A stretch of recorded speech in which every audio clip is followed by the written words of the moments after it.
तो हम लोग पढ़ रहे थे मल्टीप्लिकेशन का दो प्रॉपर्टीज हम लोग पढ़ गए थे।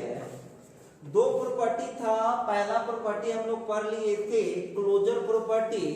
तो मैट्रिक्स जो है क्लोजर प्रॉपर्टी को सेटिस्फाइड करता है। मैट्रिक्स का जो मल्टीप्लिकेशन है वो क्लोजर प्रॉपर्टी को सेटिस्फाइड करता है।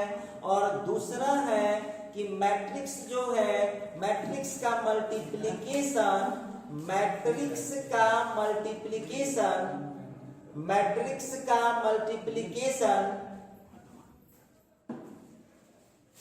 कॉम्यूटेटिव प्रॉपर्टी को सेटिस्फाइड नहीं करता है। ठीक है, आइए अब आज हम लोग बात करने जा रहे हैं प्रॉपर्टी नंबर 3 पर। 3 है associative property.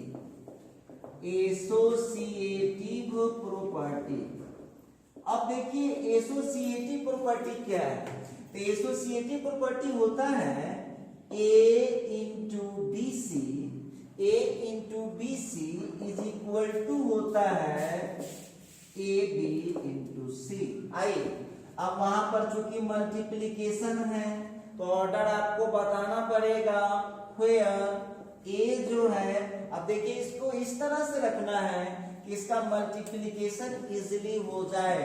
Where A is equal to AIJ M by N, B is equal to BIJ N by P, C is equal to CIJ P by P। देखिए हम लोगों को एसोसिएटिव प्रॉपर्टी, तो matrix जो होता है वो एसोसिएटिव प्रॉपर्टी को सेटिस्फाइड करता है। सुन लीजिएगा, मैट्रिक्स क्लोजर प्रॉपर्टी को सेटिस्फाइड करता है, मैट्रिक्स कॉम्यूटेटिव प्रॉपर्टी को सेटिस्फाइड नहीं करता है। और तीसरा आ रहा है कि मैट्रिक्स जो होता है वो एसोसिएटिव प्रॉपर्टी को सेटिस्फाइड करता है। तो देखना पड़ेगा मामला क्या है। तो इसको जरा हम लोग वेरिफिकेशन करते हैं। देखिए अब हम क्या करेंगे, इसका हम लोग वेरिफिकेशन करते हैं, इसका जांच करेंगे, इसका हम लोग जांच पड़ताल करते हैं कि बात इसका सही है। तो चलिए एक मैट्रिक्स हमने ले लिया। देखिए ऑर्डर तो मल्टीप्लिकेशन के हिसाब से लेना होता है। तो ए कोई मैट्रिक्स लिया हमने 1 - 1 2 3, ठीक है।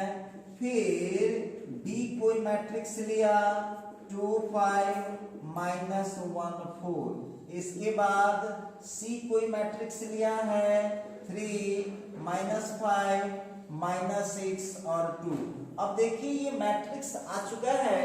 अब हम लोगों को वेरीफाई करके बताना होगा कि A इंटू बी सी का वैल्यू या AB इंटू सी के बराबर होता है या नहीं होता है। चलिए तो हम सॉल्यूशन इसका करते हैं। तो सबसे पहले यहाँ पर आप यहाँ BC निकाल लीजिए, घबराइएगा नहीं। तो B कितना है आपके पास, तो 2 है, 5 है, -1 है, 4 है। इसके बाद जो C देख रहे हैं 3 है, -5 है, -6 है, 2 है। अब कुछ मत कीजिए, आप इसको मल्टीप्लाई कीजिए। एक ही चीज बार बार नहीं होगा। अब आप इसको मल्टीप्लाई कैसे करते हैं, पहले वाले का रो दूसरे वाले का कॉलम, कितना हो जाएगा 2 इंटू 3 का 6 हो गया। अब 5 इंटू -6 का -30 हो गया। फिर इसका रो यहाँ चले आते हैं 2 इंटू -5 का -10, अब 5 इंटू 2 का हो जाएगा +10। उसी तरह से अब सेकेंड रो लेता हूँ, फर्स्ट कॉलम -1 इंटू 3 का कितना हो जाएगा -3 हो जाएगा। अब 4 इंटू -6 का कितना हो जाएगा -24 हो जाएगा। उसी तरह से ये जो आप देख रहे हैं सेकेंड रो सेकेंड कॉलम में चलते हैं, -1 इंटू 5 का कितना हो जाएगा 5 हो जाएगा। अब 4 इंटू 2 का कितना हो जाएगा +8 हो जाएगा। अब देखिए यहाँ पर हम बात करने वाले हैं, जरा गौर कीजिएगा, अब इसको थोड़ा कैलकुलेट करें आगे तो क्या रहा है, तो हम लोगों को हो गया है -24, फिर हो गया -27, फिर हो गया 0 और फिर हो गया 30। चलिए ये तो हमने निकाल लिया है b इंटू सी का वैल्यू। अब चलिए अब जरा हम मल्टीप्लाई करते हैं, देयरफॉर लेफ्ट हैंड साइड क्या है हम लोगों का a इंटू बी सी। अब देखिए जो काम आप कर सकते हैं उसको आपको करना है। a कितना हो गया 1 - 1 2 3 और हमको यहाँ पर मल्टीप्लाई करना होगा BC के साथ। तब BC यहाँ निकल चुका है, BC हम लोग यहाँ पर निकाल चुके थे, कितना निकाले हुए हैं -24 -27 0 और 13। अभी आप लोगों का होमवर्क दे रहा हूँ, इसको आप लोग प्रेम से मल्टीप्लाई कीजिए, एक रिजल्ट आप लोगों को आएगा। ठीक है, ये बन गया आपका लेफ्ट हैंड साइड। चलिए अब जरा चलते हैं राइट हैंड साइड के लिए। अल्सो a इंटू बी बराबर, अब हिंट समझिए, आप लोग खुद बना सकते हैं। a इंटू बी, a कितना है तो a हो गया 1 - 1 2 3, b कितना है तो b का वैल्यू है हम लोगों के पास 2 5 -1 4। अब देखिए इसको हम लोग फिर से मल्टीप्लाई करते हैं, तो इसका रो ले लिए, इसका कॉलम ले लिए, तो 1 इंटू 2 का कितना हो गया 2 हो गया। अब -1 इंटू -1 -1 इंटू -1 इंटू -1 का हो जाएगा +1। फिर यहाँ चलते हैं 1 इंटू 5 का हो जाएगा 5, -1 इंटू 4 का हो जाएगा -4।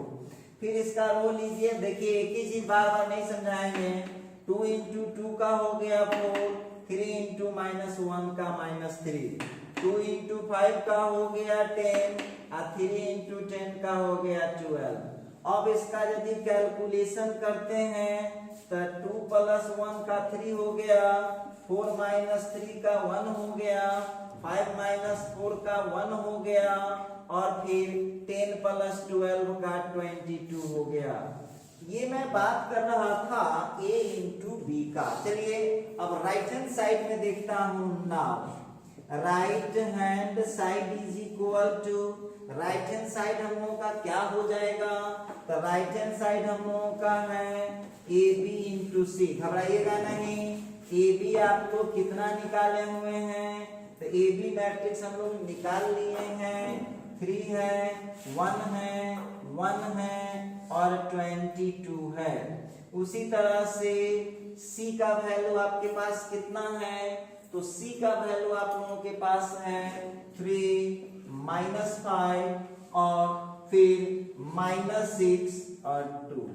अब आपको कुछ नहीं करना है, अब आप इसमें बस थोड़ा सा काम और कीजिएगा, इसको आप 2 स्टेप निकालिए, राइट हैंड साइड आपको आ जाएगा। अब left hand side right hand side दोनों इक्वल हो जाएगा, तो लास्ट में आपको लिख देना है clearly LHS is equal to RHS। अब जो विद्यार्थी मल्टीप्लाई नहीं कीजिएगा या जिससे मल्टीप्लाई नहीं हो पाएगा वो स्टूडेंट कमेंट कीजिएगा या व्हाट्सएप पर अपना प्रॉब्लम भेजिएगा कि सर हमको ये प्रॉब्लम है, फिर आपके समस्या पर बात किया जाएगा। तो हम यहाँ बात कर रहे थे LHS का वैल्यू RHS के वैल्यू से इक्वल जरूर आएगा। तो ये था एसोसिएटिव प्रॉपर्टी, ये मैं बात कर रहा था आपसे एसोसिएटिव प्रॉपर्टीज पर, आप लोग इसको करिए। चलिए अब हम बात करते हैं 4 नंबर प्रॉपर्टी पर। चौथा प्रॉपर्टी है एग्जिस्टेंस ऑफ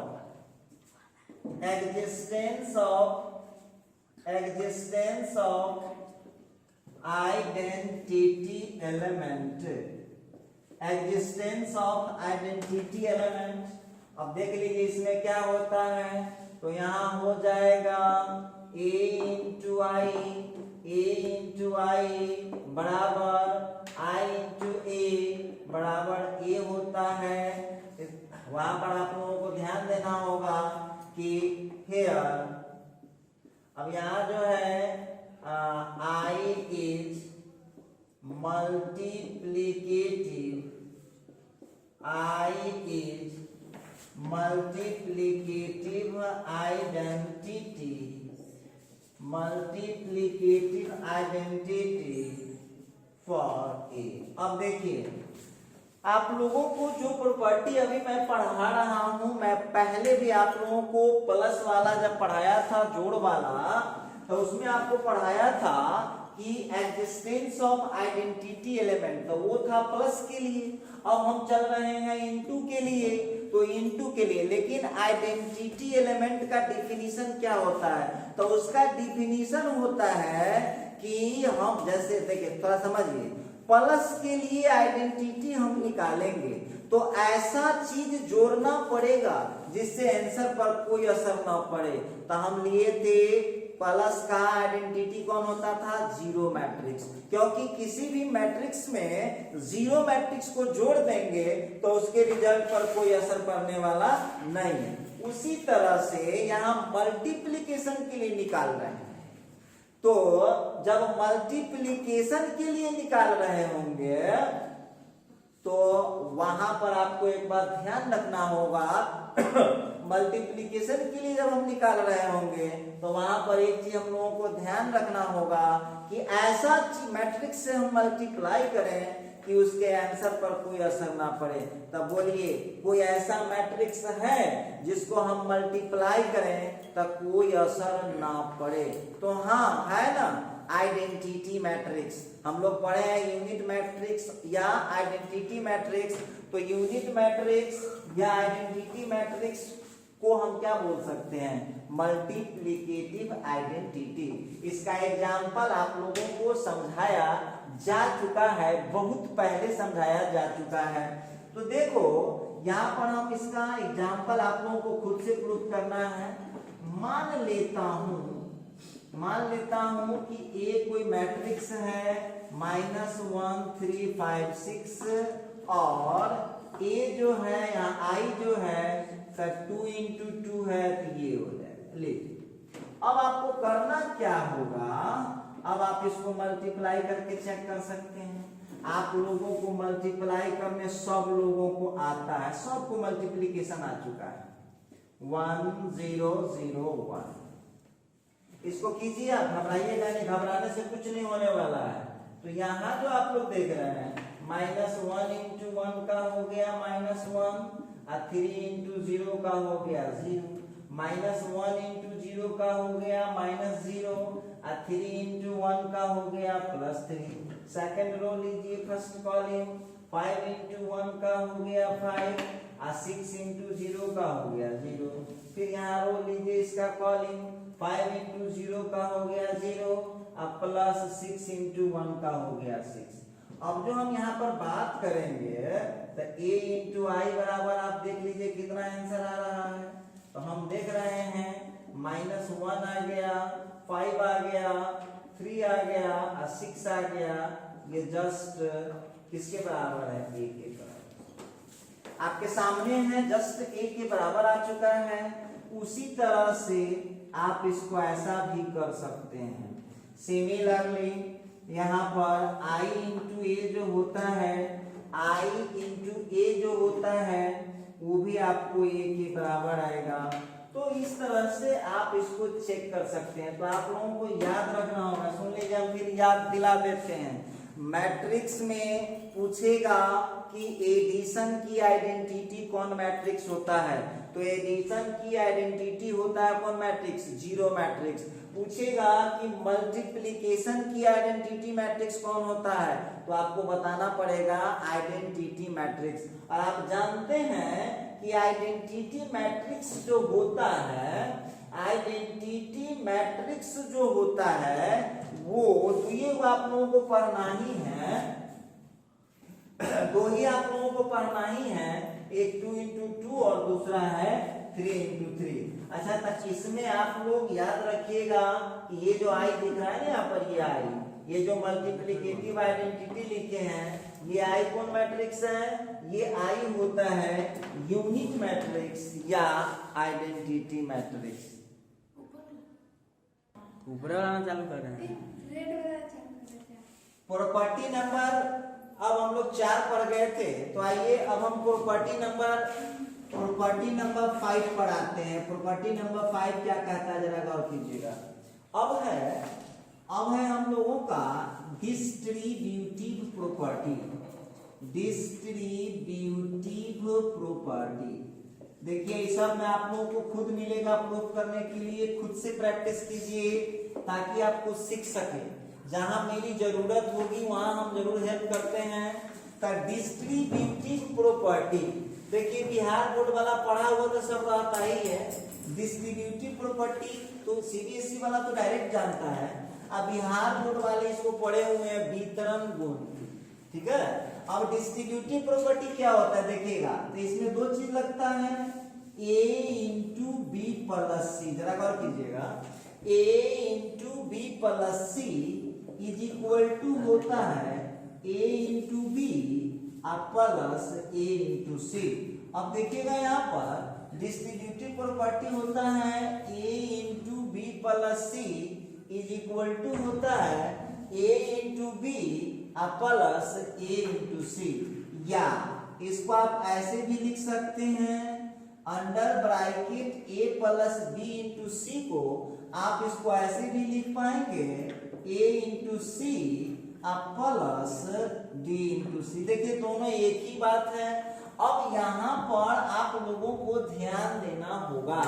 अब देखिए सबका अपना अपना कंडीशन है, दोनों ये 2 तरीके से होता है, ये लेके चलिए या वो लेकर के चलिए। तो हम जो आपको यहाँ लेकर चल रहे हैं उसको लेकर चल रहे हैं, गौर कीजिएगा।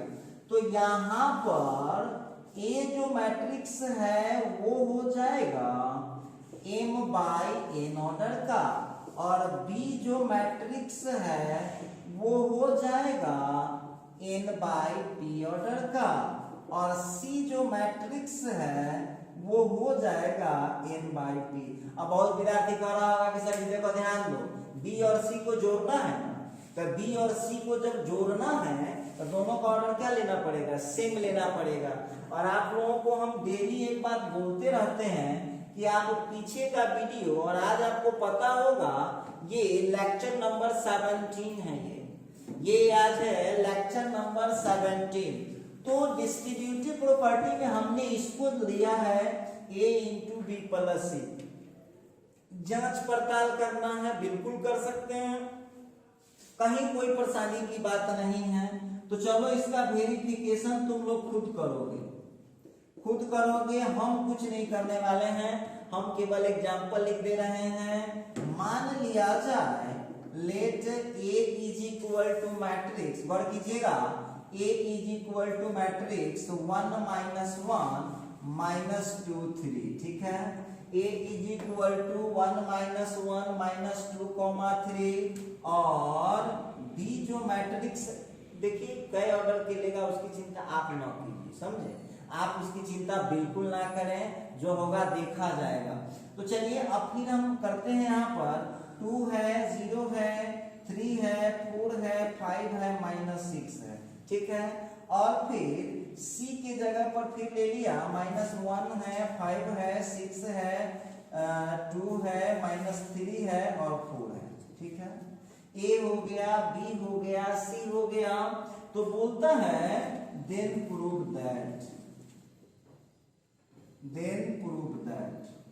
तो सिद्ध करना है आप लोगों को a into B plus C, a into B plus C is equal to a into B plus a into C. अब ये आप लोगों का हम कुछ नहीं करेंगे, हमको आप बोलिएगा तो हम देखिए ये रहेगा आपका एच डब्ल्यू रहेगा, तो इसको हम लोग निकालेंगे कैसे। अब देखिए इसको बहुत सिंपली निकाल सकते हैं, देखो कैसे निकालते हैं। लेफ्ट हैंड साइड हम यहाँ पर टेकअप करते हैं, तो ए क्या है, लेफ्ट हैंड साइड है a इंटू बी प्लस सी। पहले समझिए बात को, क्या करना पड़ेगा, देखिए इसमें करना क्या पड़ेगा, ए का जो है मैट्रिक्स आपको लेना पड़ेगा, ठीक है। ए का जो मैट्रिक्स, हम तो हिंट कर रहे हैं, ध्यान दीजिएगा, ए का जो मैट्रिक्स लेना पड़ेगा।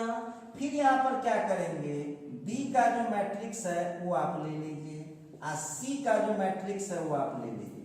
तो आप जानते हैं बॉडमास के नियम के अनुसार, बॉडमास के नियम के अनुसार, बॉडमास के नियम के अनुसार, बॉडमास के नियम के अनुसार क्या होगा, सबसे पहले ब्रैकेट टूटेगा। सुन लीजिए, इसका हिंट समझ लीजिए। तो करेंगे क्या, पहले इस दोनों मैट्रिक्स को हम प्लस कर देंगे, ठीक है। इस दोनों मैट्रिक्स को प्लस करने के बाद, इस दोनों मैट्रिक्स को प्लस करने के बाद जो बाहर वाला मैट्रिक्स होगा उससे हम उसको मल्टीप्लाई कर देंगे, उससे हम उसको मल्टीप्लाई कर देंगे। तो आप लोगों को 2 स्टेप 3 स्टेप जय स्टेप लगे, यहाँ पर आपको एक मैट्रिक्स मिल जाएगा। अब कीजिए, नहीं करने से काम थोड़ी ना चलेगा। तो ये आप लोगों का हो जाएगा LHS, यहाँ निकल गया लेफ्ट हैंड साइड, ठीक है। अब बढ़ते हैं यहाँ पर उसी तरह से यहाँ पर ध्यान देने वाली बात होगी, सिमिलरली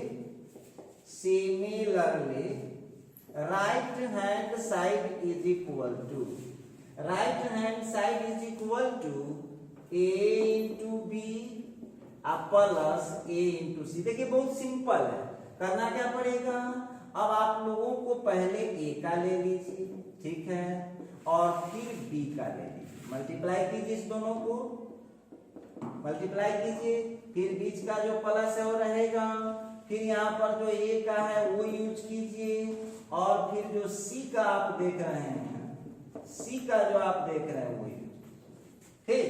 अब इसको मल्टीप्लाई कीजिएगा तो क्या होगा, एक मैट्रिक्स आपको मिलेगा, ठीक है। और फिर इस दोनों को मल्टीप्लाई कीजिएगा तो फिर एक मैट्रिक्स मिलेगा। अब इस दोनों को जब हम जोड़ देंगे तो यहाँ पर हम लोगों को एक दो स्टेप के बाद देखिए, हम खाली स्पॉट आपको इसीलिए छोड़ दे रहे हैं, यहाँ फिर एक मैट्रिक्स मिल जाएगा, ठीक है। अब ये मिलने के बाद ये दोनों जो होगा ना, ये हम लोगों का राइट हैंड साइड हो गया। अब यहाँ पर हम लिखेंगे clearly LHS is equal to है RHS। तो इस तरह से आप इसको बड़े इजीली प्रूफ कर पाएंगे। तो आप लोग इसको कीजिए, घर पर आपका ये होमवर्क रहा, इसको बनाने का आप लोग कोशिश करिए, कैसे बनेगा क्या बनेगा, इस मुद्दे पर जो है आप लोग खुद से भी कुछ डिस्कस करिए। चलिए ये तो हो गया। अब हम बात करेंगे, देखिए अब इसको डिस्ट्रीब्यूटिव प्रॉपर्टी नहीं कह सकते हैं, हम आपको एक चीज नोट में लिखा दे रहे हैं, ध्यान दीजिएगा। नोट में लिखा दे रहे हैं, when A is equal to matrix Aij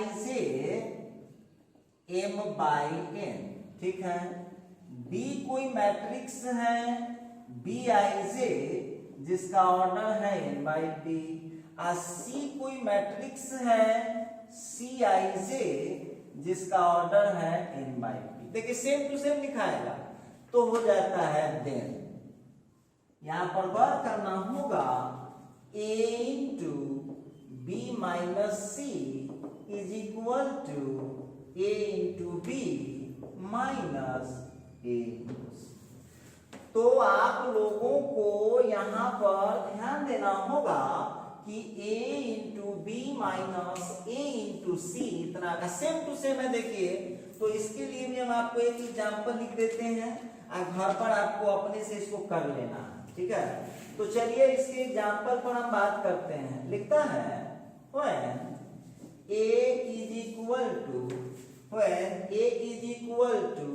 matrix, वर्ग कीजिएगा मैट्रिक्स 2 3 1 -5 कॉमा, फिर हो जाएगा b is equal to matrix -1 5 -6 7, अच्छा, एंड फिर हो जाएगा c is equal to matrix 4 0 1 5। देखिए तो पूछता है देन प्रूव दैट, हम कोई हेल्प नहीं करने वाले, आप लोगों को यहाँ पर ध्यान देना होगा। देन प्रूव दैट, तो आप लोगों को सिद्ध करके बताना है। Then prove that a into B minus C equal to a into B minus a into C. इस क्वेश्चन में न हम आपको कोई हिंट देने वाले हैं, न हम इसमें कोई हिंट देने वाले हैं, और ना ही हम इसमें कुछ करने वाले हैं। उसमें आप लोग ध्यान दीजिएगा। आपको इसको घर पर अपने से सॉल्व करना है। सॉल्व कीजिए, क्या प्रॉब्लम हुआ वो आप हमको जरूर कमेंट कर सकते हैं। नहीं प्रॉब्लम होगा तो कोई बात ही नहीं है। ए हो गया, बी हो गया, सी हो गया, तो a इंटू बी माइनस सी बराबर इतना हो जाएगा। चलिए, ये था नोट नंबर 1। फिर से हम एक नोट लिखते हैं। नोट नंबर में क्या लिखता है, देखिए उल्टा है। when a इंटू बी, देखिए यहाँ 3 पॉसिबिलिटी बनता है। when a into B equal to 0, 0 मतलब जीरो मैट्रिक्स लिखता है। when a into B is equal to 0, zero matrix है, तो यहाँ पर क्या हो सकता है, जरा गौर कीजिएगा। यहाँ पर a कोई जीरो मैट्रिक्स है, सोचने वाली बात होगी। a कोई जीरो, a b कोई जीरो मैट्रिक्स है, तो यहाँ पर a, देखिए कितना पॉसिबिलिटी बनता है, ध्यान दीजिएगा।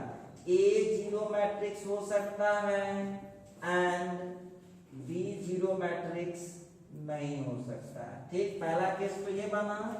दूसरा केस बना कि a जीरो मैट्रिक्स नहीं हो सकता है एंड b जीरो मैट्रिक्स हो सकता है। उसी तरह से उसमें एक चीज और ध्यान देना होगा कि a नहीं जीरो मैट्रिक्स हो सकता है, a जीरो मैट्रिक्स नहीं हो सकता है एंड b जीरो मैट्रिक्स नहीं हो सकता है। ये ऐसे ही नॉलेज के लिए लिखा दिए हैं, कोई जरूरी नहीं है कि a into B zero matrix है, a into B zero matrix है तो दोनों जीरो मैट्रिक्स होबे करेगा, इसकी कोई गारंटी नहीं है। अब देखिए, एक तो ये कंडीशन बना और दूसरा केस ये तो बनेगा ही भाई, जब दोनों जीरो मैट्रिक्स होगा तब तो कोई बात ही नहीं है, तब तक मामले खत्म। तो आप लोगों को यहाँ पर ध्यान रखना है कि मैट्रिक्स में यदि दो मैट्रिक्स का मल्टीप्लिकेशन जीरो मैट्रिक्स है तो यहाँ 4 पॉसिबिलिटी बनता है। हो सकता है ए जीरो मैट्रिक्स हो, बी जीरो मैट्रिक्स नहीं हो, या ए जीरो मैट्रिक्स नहीं हो, बी जीरो मैट्रिक्स हो, या ए जीरो मैट्रिक्स नहीं हो, बी भी जीरो मैट्रिक्स नहीं हो, या फिर ए जीरो मैट्रिक्स हो और बी भी जीरो मैट्रिक्स हो। तो ये हम बात कर रहे थे, देखिए जो मैट्रिक्स हम ले पा रहे थे, यहाँ बोल रहा है ए बी इक्वल टू 0 के केस में ऐसा होगा। तो देखिएगा कि अब यहाँ जो हम बात कर रहे थे, जरा गौर कीजिएगा, तो उसमें बहुत विद्यार्थी को, अब उसमें 4 केस लिखा हुआ। तब पहला केस में लिखा कि a जीरो होगा,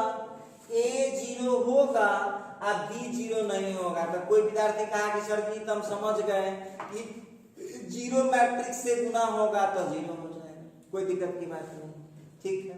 सेकंड केस में लिख रखा था कि a जीरो नहीं होगा और b जीरो मैट्रिक्स होगा तो हो जाएगा। तो इसमें भी स्टूडेंट कहा कि सर ठीक है, जीरो मैट्रिक्स से मल्टीप्लाई हुआ तो जीरो हो गया, हम समझ रहे हैं, कोई दिक्कत की बात नहीं है।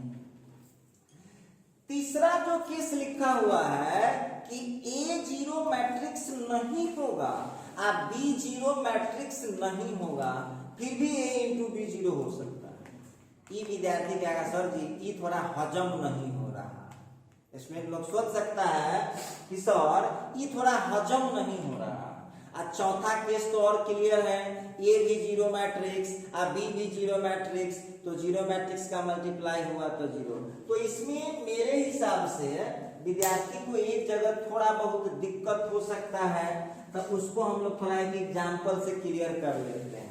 तो एक एग्जाम्पल से उसको हम क्लियर कर लेते हैं। आइए अब यहाँ पर हम एक एग्जाम्पल ले लेते हैं। मान लेते हैं कि ए कोई मैट्रिक्स है, A0 0 0, ठीक है। ए कोई मैट्रिक्स है A0 0 0। अच्छा, एक बात आप ही लोग बताइए, क्या यह जीरो मैट्रिक्स है? नहीं। जीरो मैट्रिक्स किस मैट्रिक्स को बोलते हैं? जिसका टोटल एलिमेंट जीरो होता है। तो यहाँ एक जीरो थोड़ी ना है, ये जीरो नहीं है, तो ये जीरो मैट्रिक्स नहीं, ठीक है। वहां पर अच्छा एंड अब B इज इक्वल टू आप ले लीजिए, B इज इक्वल टू ले लीजिए 0 B 0 0, ठीक है।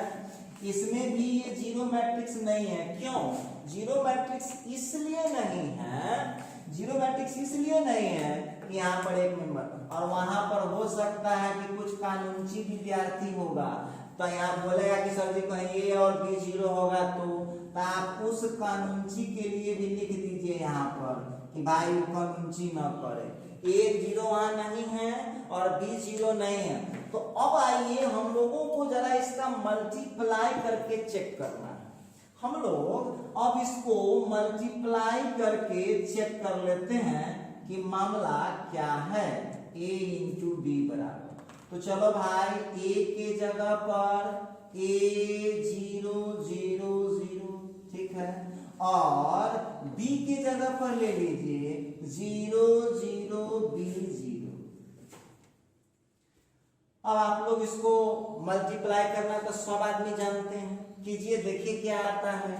तो हम क्या करते हैं, देखिएगा, ध्यान दीजिएगा, पहले का रो दूसरे का कॉलम, तो क्या होगा, पहला को पहला में और दूसरा को दूसरा, ठीक है।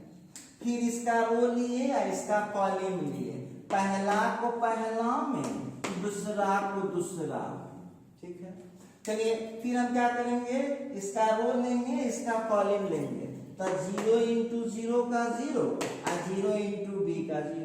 फिर थोड़ा सा आगे बढ़ाएंगे, फिर इसका क्या करेंगे, रो लेंगे, इसका कॉलम लेंगे, तो 0 इंटू 0 का 0 और प्लस 0 इंटू 0 का 0। तो हम यहाँ पर क्या देख पा रहे हैं, जरा गौर कीजिएगा, तो 0 प्लस 0 का 0 हो गया, 0 प्लस 0 का 0 हो गया, 0 प्लस 0 का 0 हो गया और 0 प्लस 0 का 0 हो गया। तो क्या देख रहे हैं आप ही लोग बताइए।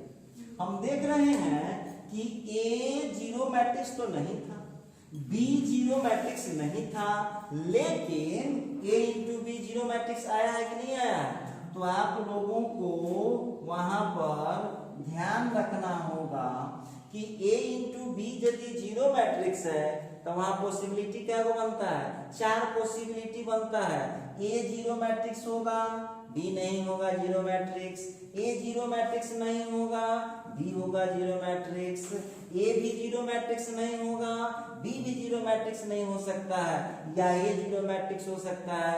तो देखिए, तब मैं बोर्ड लेवल पढ़िएगा कि सबका जरूरी नहीं है, तनका हाई लेवल पढ़िएगा तो समय लगेगा। देखिए आप लोग जो है ये थोड़ा दूसरे लोगों से कंपेयर करते हैं कि फलना 2 दिन में खत्म कर दिया, तो थोड़ा कंटेंट भी उस सर जी का मिला लीजिएगा कि हम पढ़ा रहे हैं से कंटेंट, तनिक उसका भी कंटेंट आप लोग मिला लीजिएगा दोनों में, तब समझ में आ जाएगा कि क्या सही चीज है और क्या गड़बड़ चीज है। और हम आपको सलाह देंगे कि दोबारा कोई नहीं पढ़ता है, इसलिए पूरा पढ़ जाइए। और सिलेबस सबका खत्म होता है, ऐसा नहीं है कि उसका खत्म हो जाएगा हमारा खत्म नहीं होगा, ऐसा थोड़ी होता है, सबका खत्म होगा। जहिया चालू होगा तो खत्म तो होना ही है, जैसे खत्म हो। तो चलिए यहाँ हम बात कर रहे थे A इंटू बी आ गया 0। तो ये थे मल्टीप्लिकेशन पर कुछ इंपोर्टेंट क्वेश्चन। अब सुनिएगा आप लोग, यहाँ जो आज हम बात करने वाले हैं, जो मैट्रिक्स हम लोग पढ़ के आए हैं अभी तक, मैट्रिक्स का समझिए। अब उसमें एक ही क्वेश्चन रह गया हुआ है, एक ही क्वेश्चन रह गया हुआ है, और वो है लैंग्वेज वाला क्वेश्चन। देखिए लैंग्वेज वाला क्वेश्चन रह गया हुआ है, तो लैंग्वेज वाला एक क्वेश्चन हम आपको यहाँ पर बना दे रहे हैं, आप लोग बनाने का कोशिश कीजिएगा, और नहीं बना तो प्रॉब्लम क्लास में आपको सारा बना दिया जाएगा। दूसरी बात कि आप लोग जब टेलीग्राम से जुड़े हैं, इस कोचिंग के चैनल टेलीग्राम SK सुमन मैथमेटिक्स और व्हाट्सएप वाला नंबर 7301883518 से जुड़े हुए हैं, तो आप लोग चेक कीजिएगा अपना व्हाट्सएप या टेलीग्राम, तो चारों बुक का जो बच्चे सेल्फ स्टडी करना चाहते हैं, जो बच्चे अगला एंट्रेंस एग्जाम देना चाहते हैं, उनके लिए चारों मैथ का डाला हुआ है, RS Agarwal, KC Sinha, NCERT, RD Sharma, और उस पर एक कॉमन असाइनमेंट डाला हुआ है लेवल 1 का। क्योंकि देखिए मैट्रिक्स अभी इनिशियल स्टेज में है, तो हम उसके बाद आपको जो IIT लेवल है या एंट्रेंस लेवल है या NDA का क्वेश्चन है, वो सब इंक्लूड करेंगे। धीरे धीरे टॉपिक आगे बढ़ रहा है तो होता रहेगा। तो चलिए आज हम लोग एक क्वेश्चन लेते हैं, वर्ड प्रॉब्लम। वर्ड प्रॉब्लम वाला एक क्वेश्चन उठा लेते हैं, वर्ड प्रॉब्लम वाला एक क्वेश्चन उठा लेते हैं, एग्जांपल लेते हैं। लिखता है a trust fund has, a trust fund has, a trust fund has RS 30,000 to invest, 30,000 to invest in two types of bonds, in two types of bonds, two types of bonds। लिखता है a trust fund has RS 30,000 to invest in two types of bond, full stop। देखिए लिखता है first bond, first bond, first bond give the annual interest. देखिएगा the first bond give the annual interest 5% and second bond give the annual interest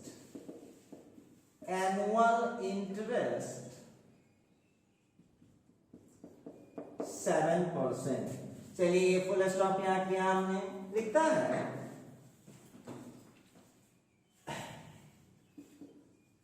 how should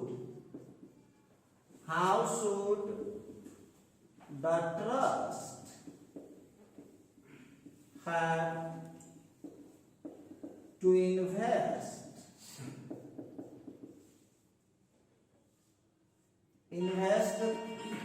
30,000 to get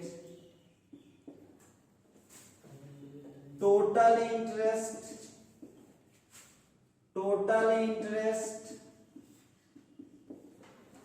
A में है 1800 और B में है 2000। देखिए अब हम यहाँ पर बात कर रहे थे, अब सबसे बड़ा बात देखो स्टूडेंट को प्रॉब्लम क्या है, जो स्पेशली जो हिंदी मीडियम पढ़ाई करके आए रहते हैं उस बच्चा के लिए यहाँ प्रॉब्लम क्या है। अब वो बच्चा करता क्या, देखिए CBSE वाले को इसमें मिलता है 6 मार्क्स। अब बहुत आसान क्वेश्चन होता है, समझ लीजिए फ्री में नंबर मिल जाता है। क्या लिखा क्वेश्चन जरा ध्यान दीजिएगा। ए ट्रस्ट फंड है, एक ट्रस्ट फंड के पास RS 30,000 है, 30,000 रुपया टू इन्वेस्ट, लगाने के लिए। इन्वेस्ट मतलब होता है पूंजी लगाना। इन टू टाइप्स ऑफ बॉन्ड, दो टाइप का बॉन्ड है। जैसे देखिए अब आप लोग इसको समझिए, बॉन्ड का हिंदी होता है शेयर। अब बहुत बच्चा कहा कि सर जी हम लोग उतना नहीं समझते हैं। आप इतना समझते हैं, एयरटेल समझते हैं, आइडिया समझते हैं, जियो समझते हैं, वोडाफोन समझते हैं, तो सीधी सीधी समझ लीजिए कि एयरटेल और आइडिया में उसको पैसा लगाना है, ऐसे समझिए आप। लिखता है कि 30,000 रुपया जो है ट्रस्ट लगाना चाहता है 2 टाइप्स ऑफ बॉन्ड, 2 प्रकार के बॉन्ड। ध्यान दीजिएगा, फर्स्ट बॉन्ड, पहला बॉन्ड, गौर कीजिएगा, फर्स्ट बॉन्ड गिव, पहला बॉन्ड देता है। एक बात बताइए, किसी आदमी को पैसा कोई देता है तो बिना इंटरेस्ट के कोई नहीं देता है। बैंक में भी हम पैसा रखते हैं, कहें इंटरेस्ट न देंगे तो क्यों रखेंगे पैसा, कहेंगे भाई तुम्हारे बैंक में कला रखेंगे, घर में कला न रखेंगे, तुम्हारे बैंक में पैसा रखेंगे।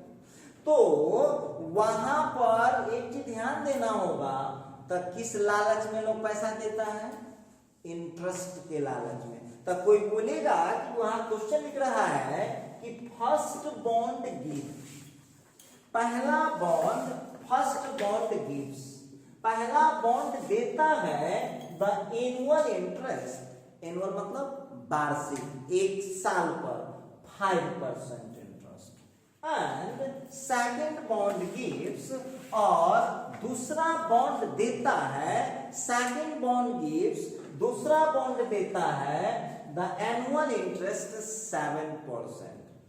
जरा गौर कीजिएगा, फर्स्ट बॉन्ड देता है annual interest 5% and second bond gives, और दूसरा बॉन्ड देता है एनुअल इंटरेस्ट 7%।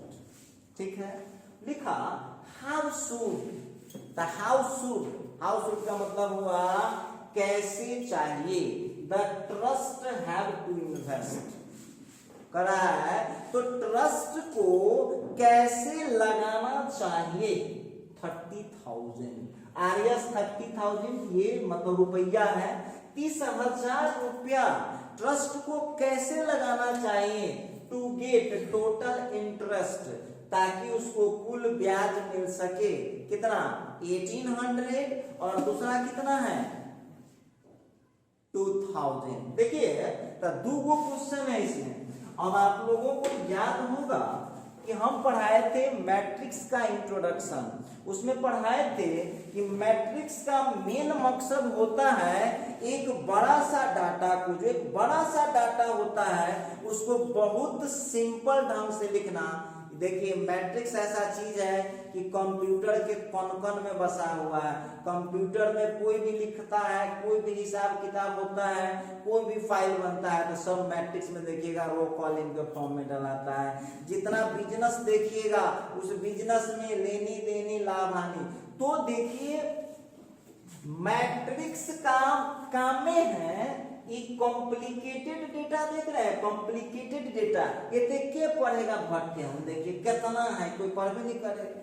तो मैट्रिक्स का काम है, मैट्रिक्स का काम होता है कि इसको इजीली बना दे। तो ये तो कोई बच्चा ऐसे भी बना देगा, नीचे लिख देगा यूजिंग, देखिए वो लिख देगा मैट्रिक्स अलजेब्रा, लिख देगा, मतलब कोई बच्चा कुछ से बना दे। लिख रहा है कि मैट्रिक्स अलजेब्रा का यूज करते हुए इसको आपको सॉल्व करना है। ठीक है, तो चलिए सब लोग इस पर थोड़ा ध्यान दीजिएगा। एक ट्रस्ट है, उसके पास टोटल 30,000 है जो इन्वेस्ट करना है 2 टाइप्स ऑफ बॉन्ड, 2 टाइप के बॉन्ड में। ठीक है, तो चलिए इसको जरा हम लोग सॉल्यूशन करते हैं। तो पहले तो मानना पड़ेगा कि वो कितना पैसा फर्स्ट बॉन्ड में लगा दिया और कितना पैसा सेकंड बॉन्ड में लगा दिया। तो मान लिया the trust will invest, the trust will invest, मान लिया कि ट्रस्ट लगाएगा RSX। अब बहुत बच्चा का सर ये न देखे थे, इंडियन करेंसी का पहचान है, ये जो आप देख रहे हैं ना, ये भारत के रुपया पर ही लिखा रहता है, आप चेक कर लीजिएगा। The trust will invest RSX in first bond and, देखिएगा ध्यान दीजिएगा, एंड लिखता है इसको सीधे लिख लीजिए, and RSY in second bond. ये लीजिए, आप लोग बच्चे नहीं है, थोड़ा सा समझने का कोशिश कीजिएगा। क्वेश्चन क्या लिखता है, let the trust will invest, हमने मान लिया कि ट्रस्ट लगाएगा RS x रुपया in first bond and RS y और y रुपया इन सेकंड बॉन्ड। तो बहुत बच्चा कहा कि सर जी हम क्या करेंगे कि हम इसको रट जाएंगे क्या क्वेश्चन को? बिल्कुल नहीं रट जाएंगे। समझना क्या है, क्वेश्चन को समझ लेना अपनी भाषा में। क्वेश्चन क्या कह रहा था सुनिए लैंग्वेज के हिसाब से, 30,000 रुपया उसके पास था, दो जगह लगाएगा। एक दो फर्स्ट बॉन्ड में हमने मान लिया x रुपया लगा दिया और सेकंड बॉन्ड में y रुपया लगा दिया। हम लोगों के क्वेश्चन में दे रखा है कि पहला बॉन्ड जो है वो 5% इंटरेस्ट देता है। पहला बॉन्ड जो है वो 5% इंटरेस्ट देता है और दूसरा बॉन्ड क्या देता है? 7% इंटरेस्ट देता है। तो ट्रस्ट पैसे को कैसे लगाएं कि ए में क्वेश्चन है कि उसको 1800 रुपया इंटरेस्ट मिलना चाहिए टोटल और बी में है 2000 मिलना चाहिए, देखना पड़ेगा। आइए तो सबसे पहली बात तो आप लोगों को इसमें दो मैट्रिक्स बनाना पड़ेगा। देख लीजिएगा तब बाई क्वेश्चन, एक सेकेंड, आपको जनरल मैथ यूज नहीं करना है। देख लीजिएगा तो ये फर्स्ट बॉन्ड का रुपया हो गया अब प्लस सेकेंड बॉन्ड का रुपया हो गया और दोनों मिला करके, तो बच्चे हैं आप लोग, सीनियर क्लास में पढ़ने हैं, आप ही लोग बताइए x और y दोनों मिला करके कितना पैसा इन्वेस्ट करना है उसको? x और y दोनों मिला करके इन्वेस्ट कितना करना है? 30,000 इन्वेस्ट करना है। तो दोनों को आप लोग जोड़ लीजिए, ऑर्डर दोनों का सेम है तो हो गया x plus y is equal to हो गया 30,000।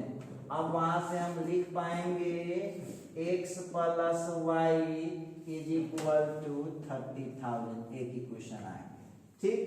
आइए अब हम लेते हैं फर्स्ट क्वेश्चन।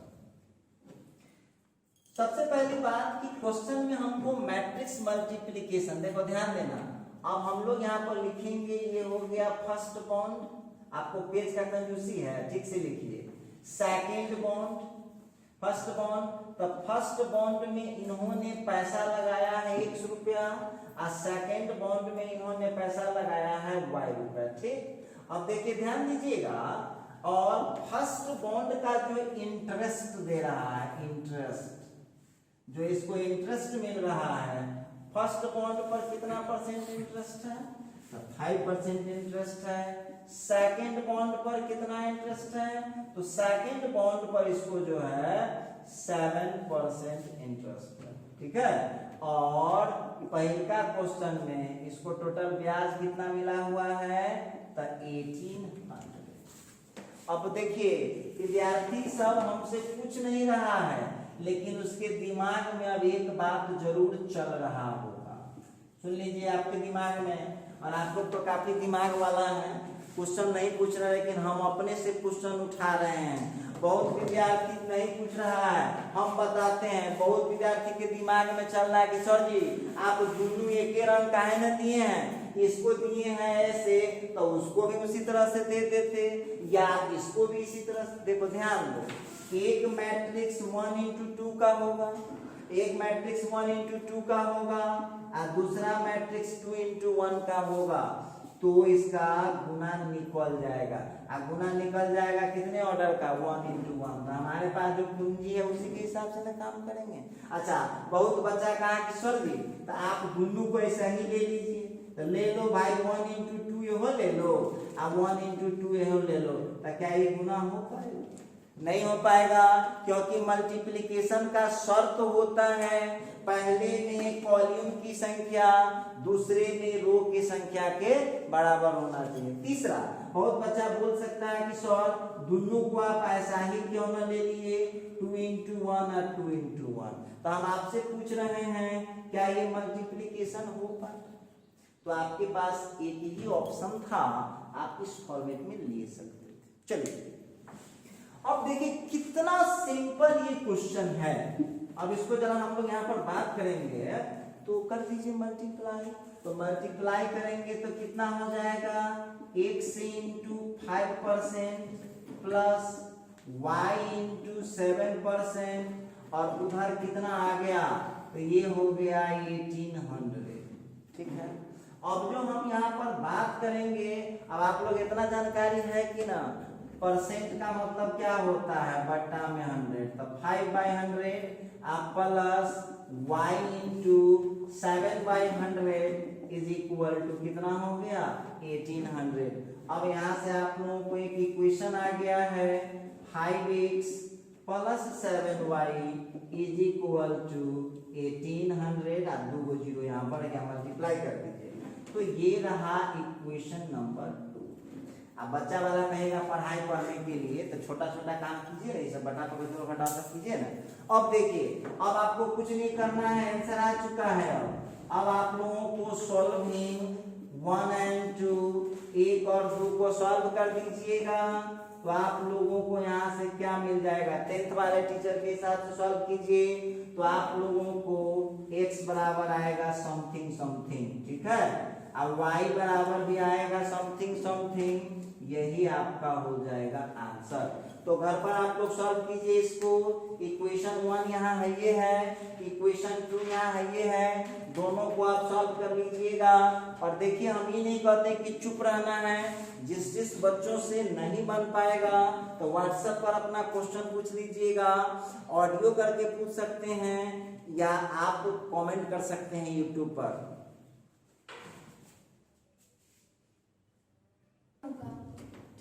अच्छा, आप देखिए, तो उसी का यदि बी नंबर क्वेश्चन ले, सुन लीजिए आप, तो सब वह रहेगा।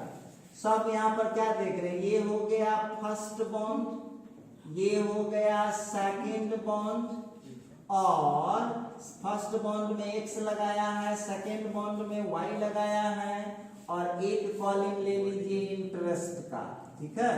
तो इंटरेस्ट जो है पहले पर 5%, दूसरे पर 7%, और इसमें आप ले लीजिए 2000। अब कुछ करना नया है नहीं, सब वही रहेगा। सुन लीजिएगा, हम क्यों बना दे रहे हैं, इसके पीछे कुछ वजह है। स्टूडेंट सब इतना कलाकार है कि इसमें फिर ले जाके कुछ गड़बड़ कर देता है। ये देखिए, अब यहाँ जो हम देख रहे हैं 2000, अब जो है यहाँ हो गया x into 5/100, y into 7/100 equal to 2000। अब हो गया 5x plus 7y/100 equal to 2000। अब यहाँ पर हो जाएगा 5x plus 7y is equal to कितना हो जाएगा, 2 लाख हो जाएगा। अब देखिए, तो इस तरह से ये रहा आपका इक्वेशन नंबर 3। अब कुछ नहीं करना है, सॉल्व कर दीजिए। सॉल्विंग 1 और 3, 1 और 3 को सॉल्व कर दीजिए तो हम पाते हैं। सॉल्विंग 1 और 3, 1 और 3 को यदि हम सॉल्व कर देंगे, देखिए आपके पास 1 कितना था, x plus y is equal to कितना है 30,000, ठीक है, और 3 कितना है आपके पास 5x plus 7y equal to 2 lakh, 2 lakh हो गया। अब इस दोनों को सॉल्व कीजिएगा तो आप लोगों को x बराबर कुछ मिलेगा और y बराबर कुछ मिलेगा। चलिए, तो इस तरह से इस क्वेश्चन को आप लोग सॉल्व कर सकते हैं, कर लीजिएगा घर पर। आइए एक और क्वेश्चन हम लोग ले लेते हैं। लिखता है, इन ए पार्टिकुलर, ध्यान दीजिएगा, in a particular book shop, in a particular book shop there are 5 dozen physics books, comma 6 dozen chemistry books and 2 dozen maths book। full stop. The price of each book of physics, comma, chemistry and maths are 50, 60, RS लगा करके लिखिएगा 50 rupees, 60 rupees and 90 rupees respectively. Full stop. How much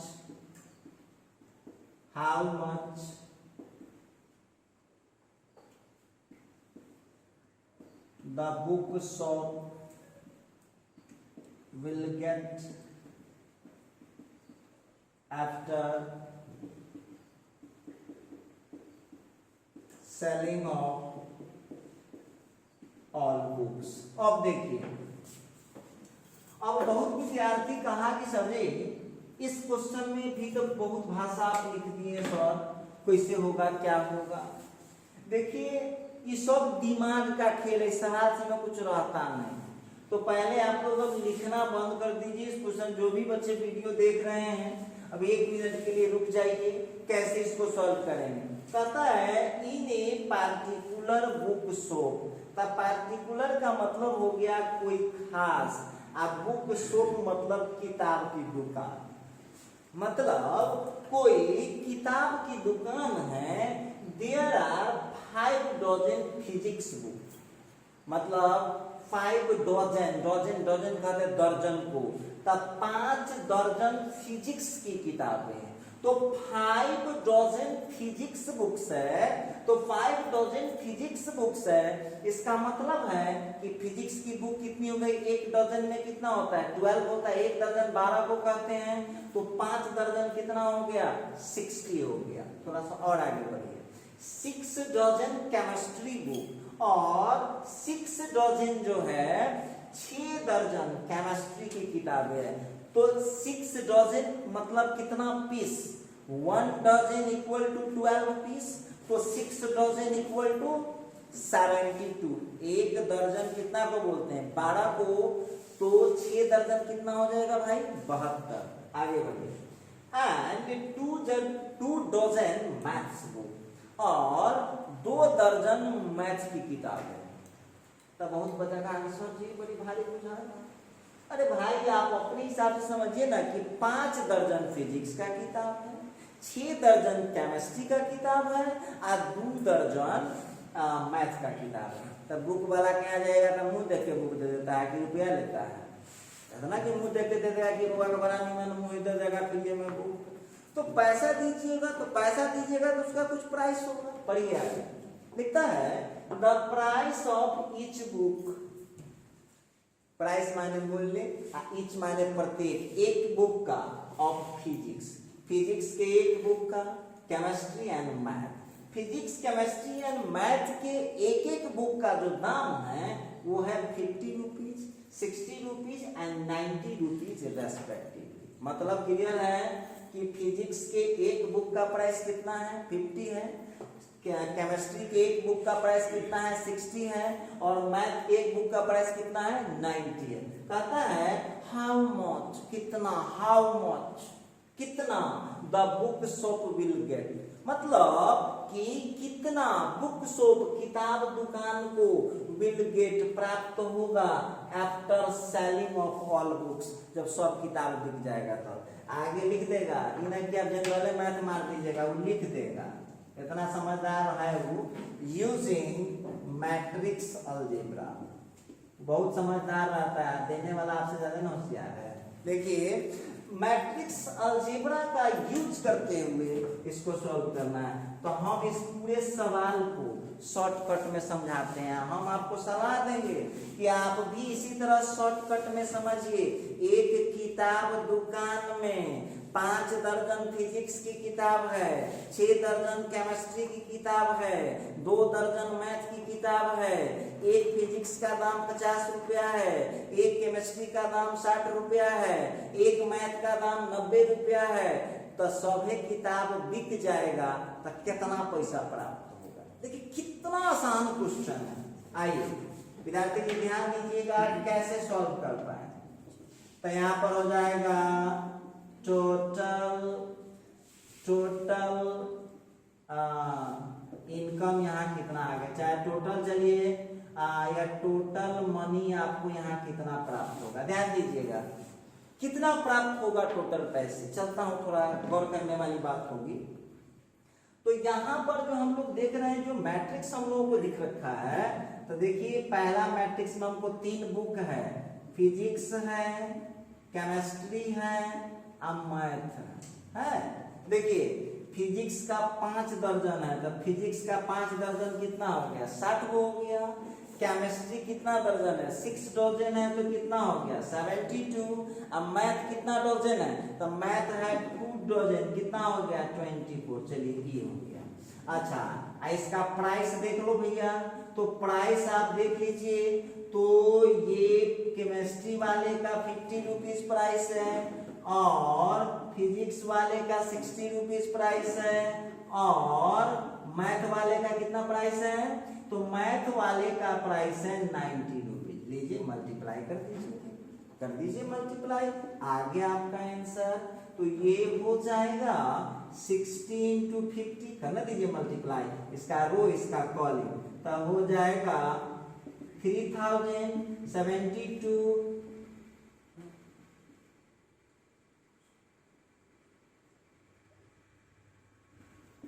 ये हो गया आपका। और फिर इसका कर दीजिए यहां से 9 4 जा 36 और 9 2 जा हो जाएगा 18 और +3 ये। अब इसको जोड़ दीजिए सबको, जो आंसर आया तो लास्ट में लिख दीजिएगा total money is equal to, जो आंसर आएगा अपना आंसर लिख। तो इस तरह से आपने देखिए अब मल्टीप्लिकेशन में कुछ बच नहीं गया। अब आपको इसका कॉमन असाइनमेंट मिलेगा। आप लोग को जो बुक दिए थे उसको बना करके रखिएगा। अब अगले क्लास में बात करता हूँ। ये था लेक्चर नंबर 17।